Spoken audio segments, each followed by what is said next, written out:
बापू आमच्या पक्षाचे ज्येष्ठ नेते बापूंनी ह्या बाबतीत जे वक्तव्य केलं तर मार्केट कमिटी निवडणूक संपून गेले ते पक्षीय राजकारण आहे. मग दोन कुठल्या हातात आणि असं स्पेसिफिक नसतं बाबा.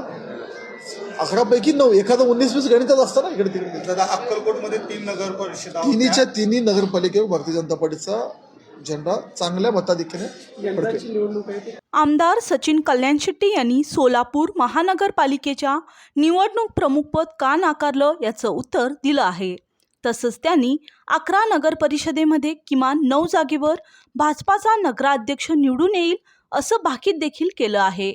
याशिवाय त्यांनी अक्कलकोट, दुधनी आणि मैंदर्गी या तिन्ही जागेवर भाजपचे उमेदवार मोठ्या फरकाने निवडून येतील असं म्हटलं आहे.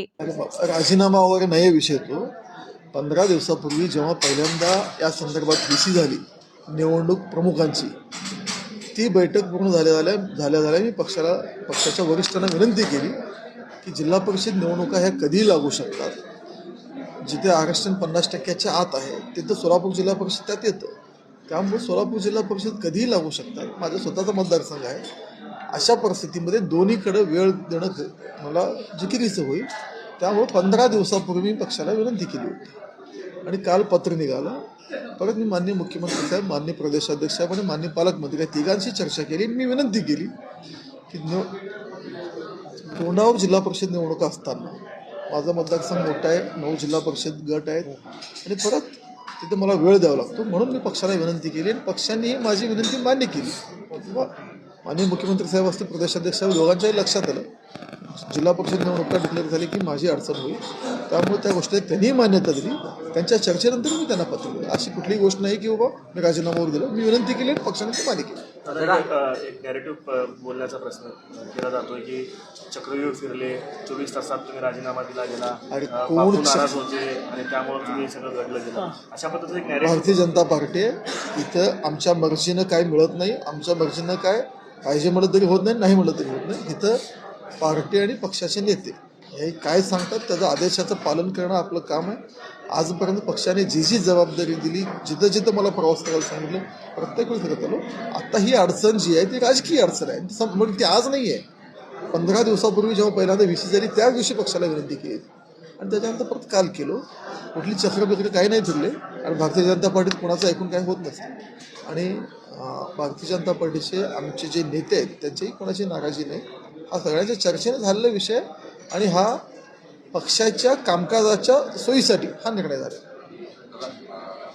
सुभाष देशमुख यांची परवा पत्रकार परिषद, त्या पत्रकार परिषदेमध्ये त्यांनी दिलीप मानेंचं खरंच कौतुक करायला पाहिजे. कारण कृषी उत्पन्न बाजार समितीच्या मागच्या निवडणुकीत त्यांनी विजयकुमार देशमुख यांना पटवलं होतं. यंदाच्या नवीन निवडणुकीत सचिन दादांना पटवलं. खरंच तुम्हाला पटवलं होतं? बापू आमच्या पक्षाचे ज्येष्ठ नेते बापूंनी ह्या बाबतीत जे वक्तव्य केलं तर मार्केट कमिटी निवडणूक संपून गेले ते पक्षीय राजकारण आहे. आणि बापू असतील, मी असतील किंवा अजून कुणाची कुठलेही नेते असतील, आपल्या पक्षाची आपल्या परंपरा आहे की नेतृत्व जे सांगतात ते ऐकतो आणि ते बापू ऐकतील, मी ऐकून, बाकी सगळे ऐकू. एखाद्या विषयावर एखाद्या गोष्टीवर थोड्या वेळासाठी मतभिन्नताही असू शकते पण ती तात्पुरती असते. पुढचा प्रवास कसा सुरू होईल परत शेवटी पक्षासाठी, पक्षाच्या कामासाठी आम्ही सगळे एकत्र होऊन काम करू. जिल्ह्याभरात पहिल्यांदा भाजप जे आहे ते 11 नगरपालिका संपूर्ण ताकदीने लढते आहे. कशा पद्धतीने संपूर्ण जिल्ह्यातल्या निकालाकडे बघताय?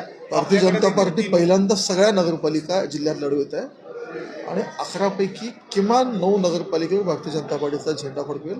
माननीय मुख्यमंत्री साहेब असतील, प्रदेशाध्यक्ष साहेब आणि पालकमंत्री साहेब या तिघांच्या नेतृत्वाखाली निवडणुका झाल्या आणि ह्या निवडणुकीत चांगलं यश अपेक्षित. आत्ता जे म्हणलं की 11पैकी किमान 9 नगरपालिकेवर भारतीय जनता पार्टी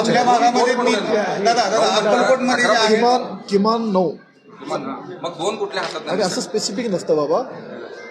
11पैकी 9 एखादं 19-20 गणितात असतं ना इकडे तिकडे. दादा अक्कलकोटमध्ये 3 नगर परिषदा तिन्हीच्या तिन्ही नगरपालिकेवर भारतीय जनता पार्टीचा झेंडा चांगल्या मताधिक्याने पडतो.